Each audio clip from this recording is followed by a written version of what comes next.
Je m'appelle Vincent Ferranet, je suis photographe depuis une bonne dizaine d'années maintenant et j'ai commencé par travailler pour la presse magazine, en portrait et en mode.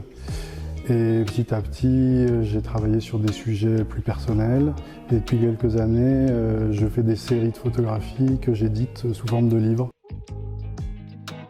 L'iconographie 25 figures de Jeanne Damas, c'est en fait une sorte d'enquête sur les codes de la beauté d'une icône de mode. Et je trouvais intéressant de décortiquer ou d'étudier pièce par pièce. C'est pour ça que ça s'appelle 25 figures de Jeanne Damas.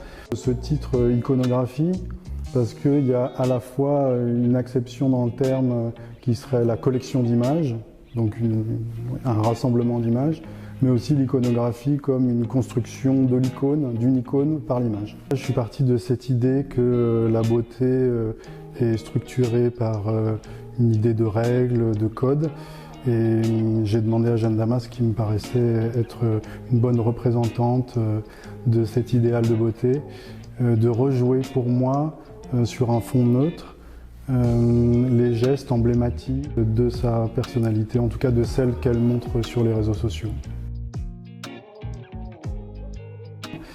C'est quelqu'un qui est à la fois e-girl, mannequin, qui est influenceuse ou une ex-influenceuse et qui maintenant est une businesswoman. Elle a sa propre marque de vêtements et de cosmétiques. Donc elle excède dans son activité la question du mannequinat ou simplement de la vie de célébrité. Elle va bien au-delà.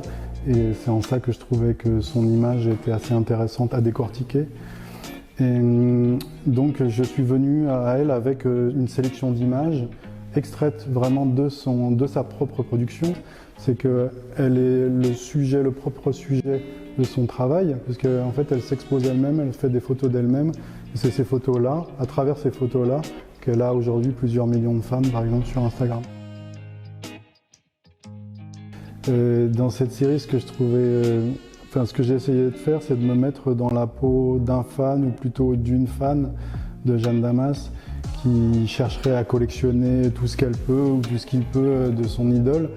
Alors bien sûr, elle pourrait avoir les mêmes vêtements, les mêmes cosmétiques, mimer les poses, mais je voulais pousser les choses un petit peu plus loin et c'est pour ça qu'il y a des photographies qui sont des images de mèches de cheveux, donc qui sont plus proches d'une relique ou même on va vers l'ADN. Quelque chose comme ça dans l'incarnation et dans le mimétisme que je trouvais intéressant. Parce qu'évidemment, il n'y a pas d'idole sans idolâtrie. Je ne me retrouve pas forcément dans ce modèle ou dans le paradigme de construction de ce modèle féminin ou d'idéal féminin, d'essentiel féminin. Mais en tout cas, je suis obligé de constater que c'est un élément qui continue à compter pour plein de gens.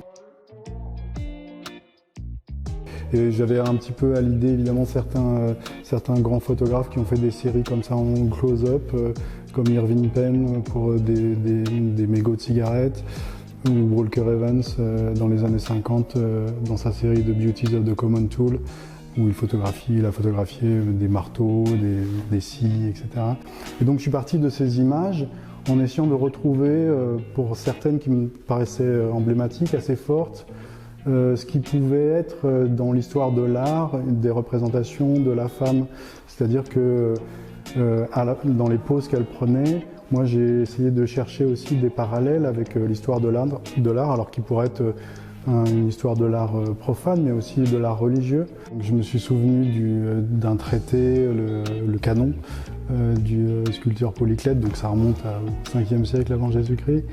Mais ce qui me paraissait amusant, c'est que ce traité nous est parvenu que par bribes ou par réinterprétation d'autres sculpteurs postérieurs, et que malgré tout, il en reste des choses qui sont évidentes dans la conception qu'on se fait de l'harmonie ou d'une anatomie harmonieuse, donc comme des images de Vénus, de Botticelli bien sûr, qu'on retrouve à ce moment-là dans sa façon à elle de poser pour présenter des jeans.